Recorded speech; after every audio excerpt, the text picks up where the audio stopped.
What's up, guys? Welcome to our members only video. This video is about my first time being kidnapped in Mexico. That said, I am not in Mexico now. Some people in the comments recently said, I don't know where you're at, Mexico, blah, blah, blah. I had to tell the guy, like, no, dude, I'm in Holland and here people kickbox hard. I'm not in Mexico. But that said, I'm glad I'm in Holland where you don't get kidnapped like that. But yeah, my first time getting kidnapped, I was 19 years old. This was shortly before my MMA fight. So wait a minute, I think. Yeah. Fuck.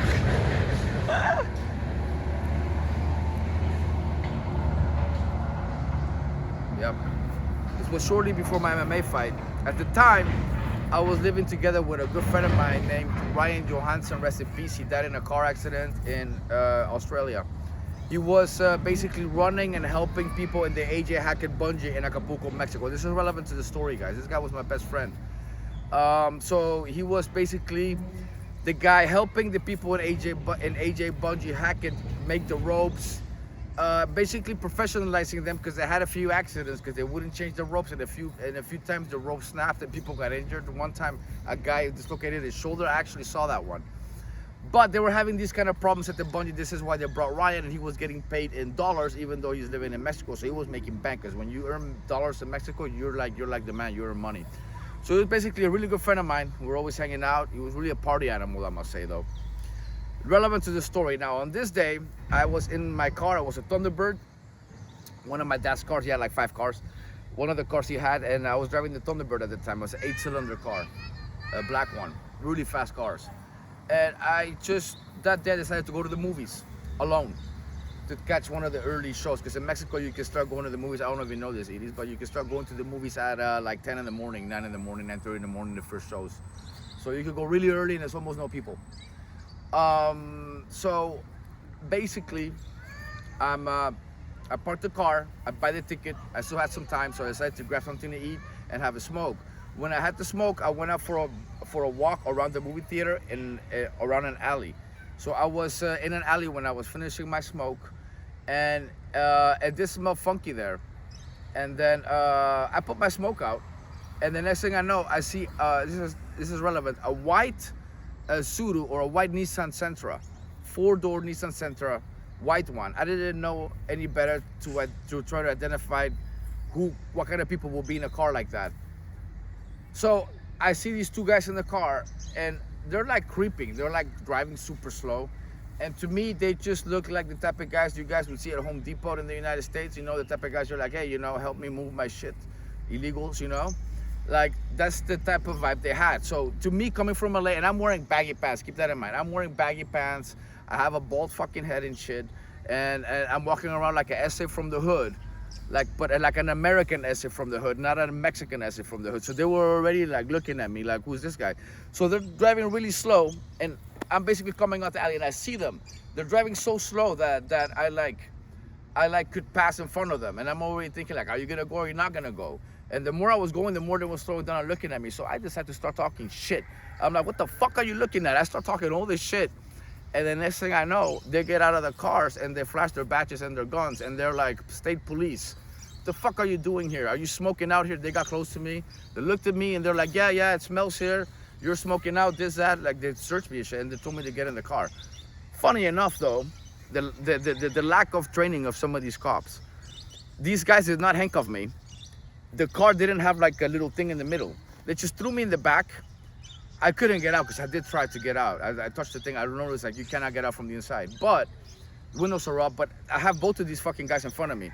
Just relevant to the story, the one driving is like a short, fat fuck, and the other one is also a short fuck, but not fat. That's just relevant to the story.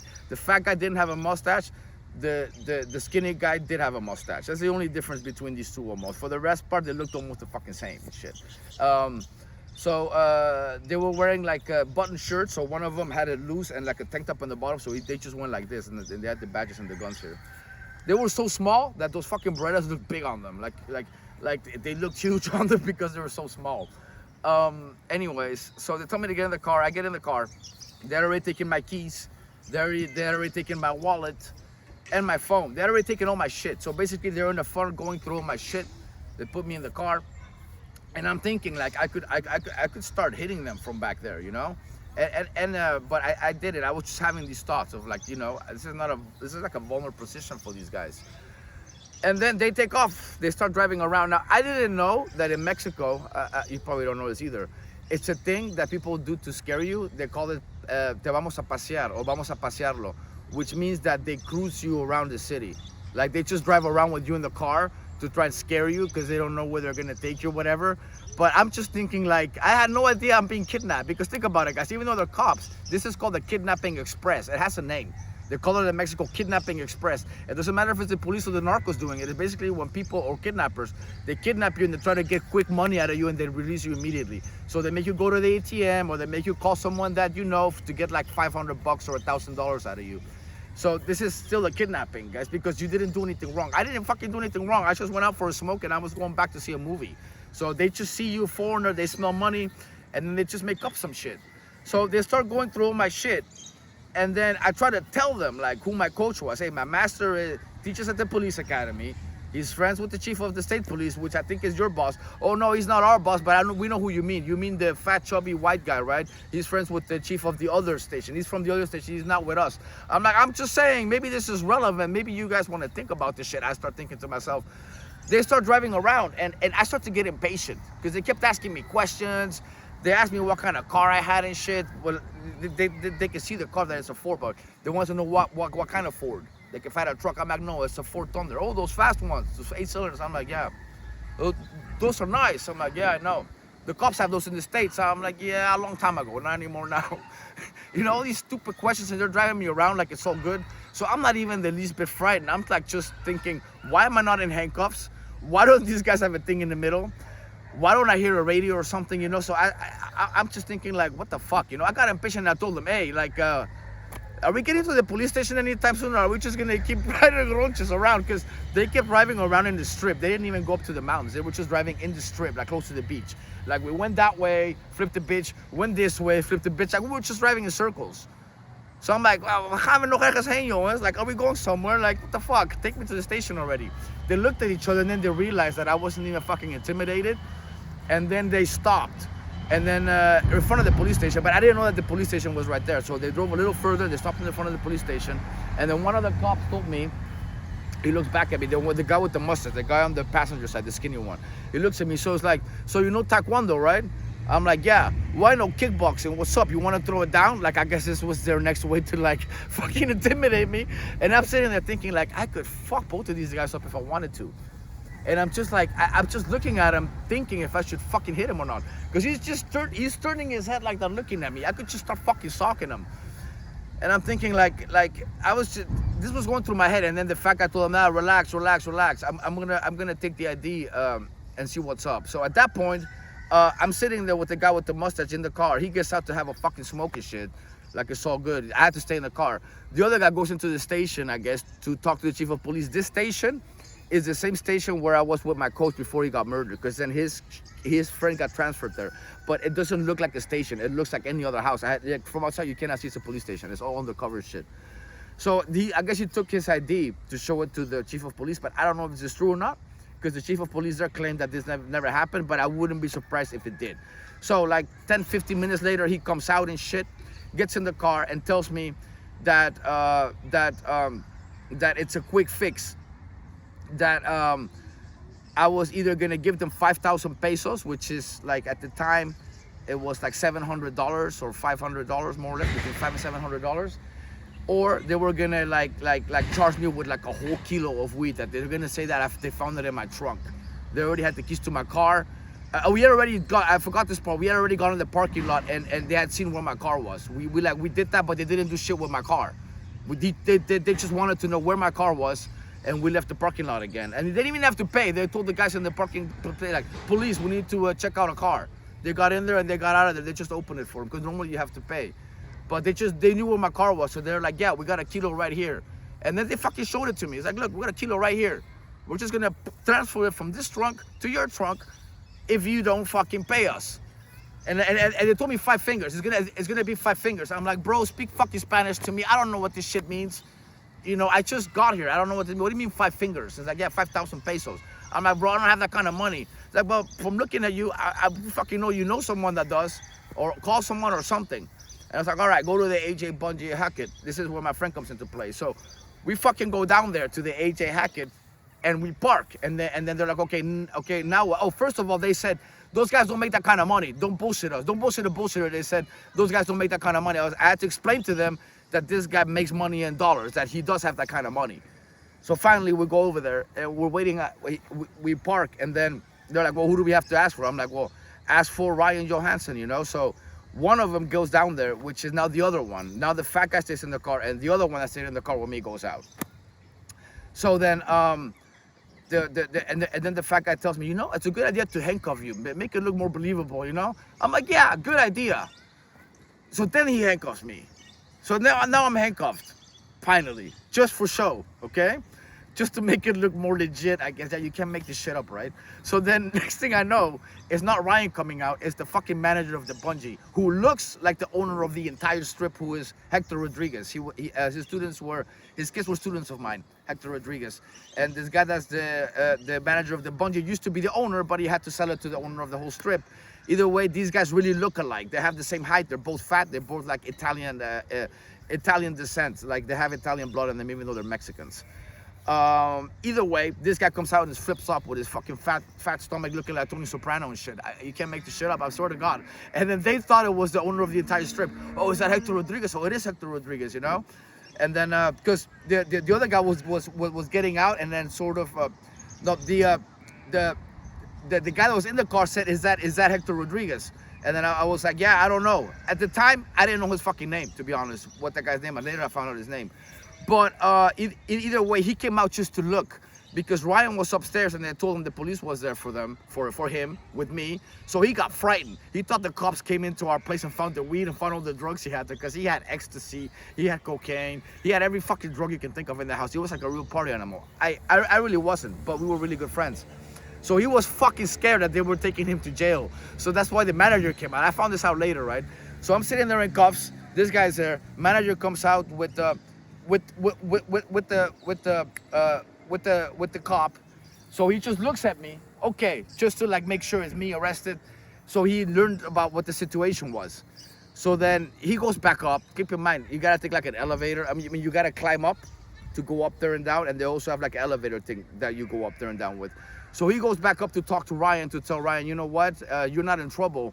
He got his ass arrested. He needs money to get out of this, like now. You need to lend him 5,000 pesos or they're taking his ass to jail. And once he's booked, he's fucked. So what should we do? Should we give him the money? Should we not give him the money? You know, I have the money down there. Obviously Ryan didn't have the money in cash, so the manager lent him the money to lend to me.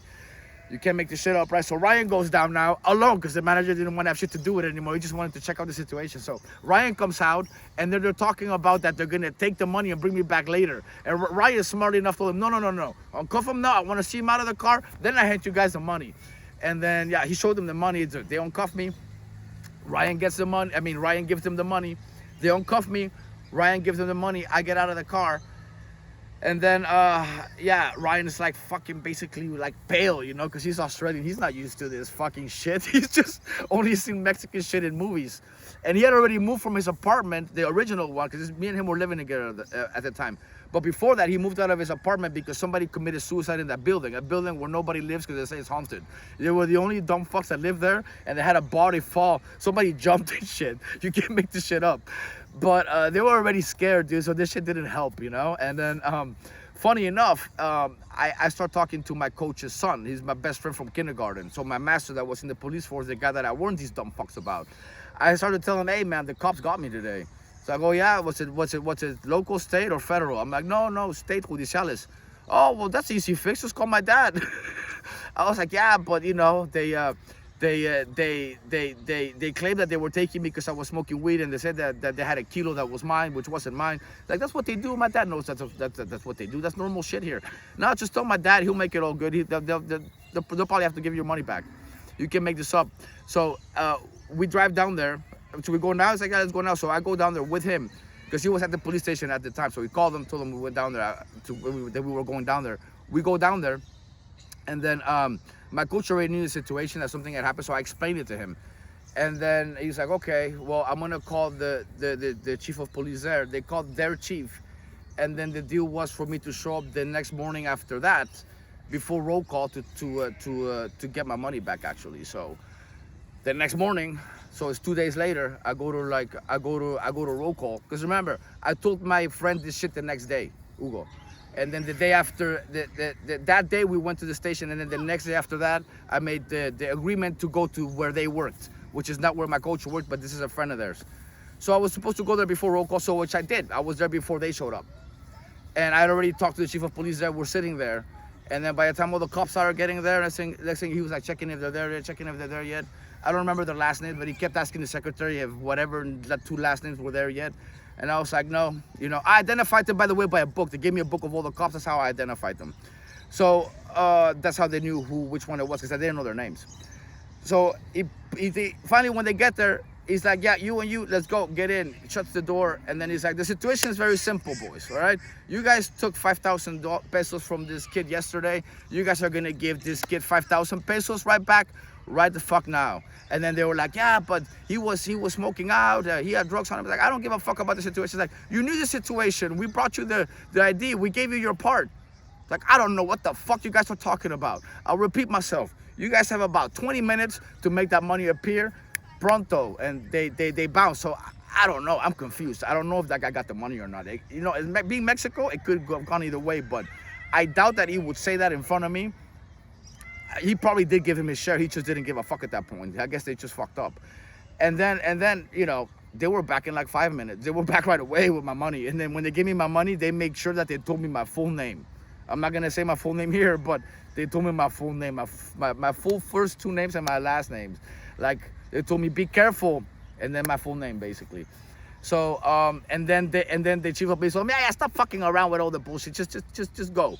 Then they left, and then yeah, that was basically it. That was the end of the story. And this is a story that Ryan Johansson told a lot of people in Australia, and a lot of people in Australia can't believe this fucking story is true, or they wouldn't believe him. So, in case for some of you that didn't believe it, yeah, this fucking story is true. The cops kidnapped me when I was 19, and then my friend got me out of it, and then these fuckers had to give me the money back, which is not something that happens often. Okay, so I hope you guys enjoyed the story, and to the next video, catch you later.